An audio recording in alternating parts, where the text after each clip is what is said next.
Hi there, it's Ash from Churchill's, and on this episode I'm going to be talking to you about the terraced house. After all, York has a fair few of them. So call me old-fashioned and nostalgic, but I am fond of terraced houses, and I have conducted some research which I'm sure you'll find intriguing. Architecturally speaking, the terraced house or townhouse has been prevalent in the UK since the late 1600s.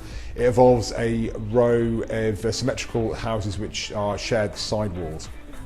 The credit for the first terraced house goes to Monsieur Barbon, a Frenchman who constructed them around St Paul's Cathedral during the rebuilding phase after the Great Fire of London in 1666.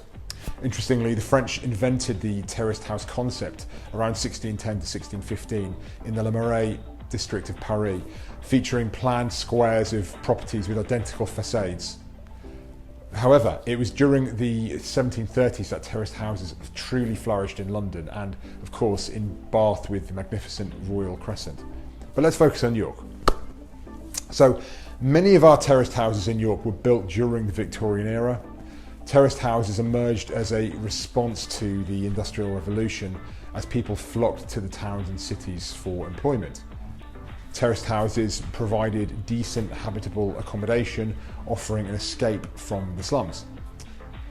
Interestingly, most York Victorian terraced houses followed a standard design, which is like a posh front room for high days and holidays, a back reception room where the family resided daily, and a scullery attached to it. The scullery is just a small kitchen in the area of a house used for washing pots and other dirty household work.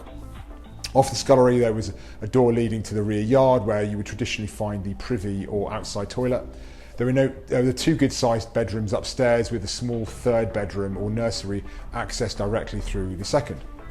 Notably, in 1875, the Public Health Act mandated that each house should have 108 square feet of livable space per main room, access to running water, an external toilet, privy and rear access for waste collection, as there were no public sewers in York at that time, at least not where these workers' terraced houses were built. So during the 1960s and 70s, an indoor WC and a bathroom were installed, often in that third bedroom or as a ground floor extension of the scullery. In the 1980s, gas central heating became prevalent, and since then there has been a continuous replacement of UPVC double glazing. Two-storey terraced houses started to be built again in the 1960s, yet they were marketed as townhouses since the early 2000s, with the price of building land rising so quickly, new homes builders started to build three-storey townhouses.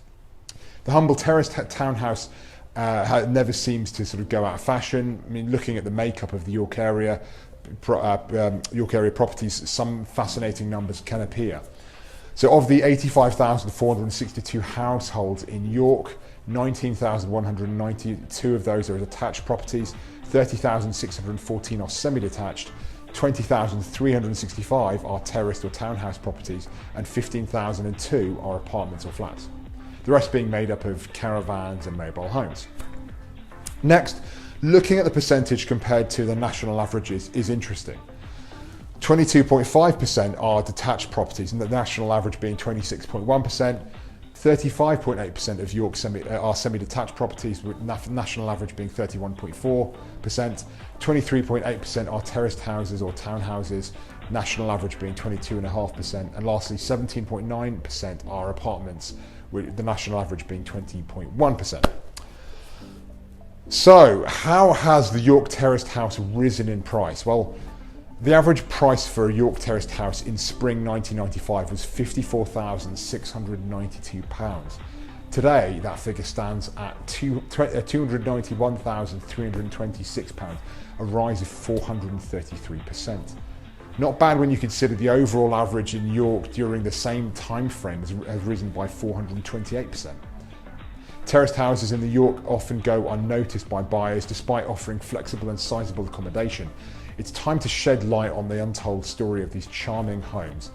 If you're thinking of selling your terraced house and want to ensure that you get the best price, look no further.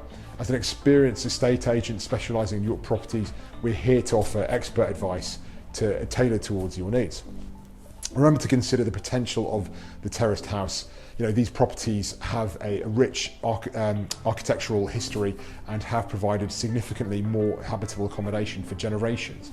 from the standard Victorian designs with its distinct rooms and rear yard to the modern day improvements of indoor facilities and central heating, from the second coming of terraced houses in the last 50 years with the townhouse, York's terraced houses have continually evolved to meet the needs of their residents.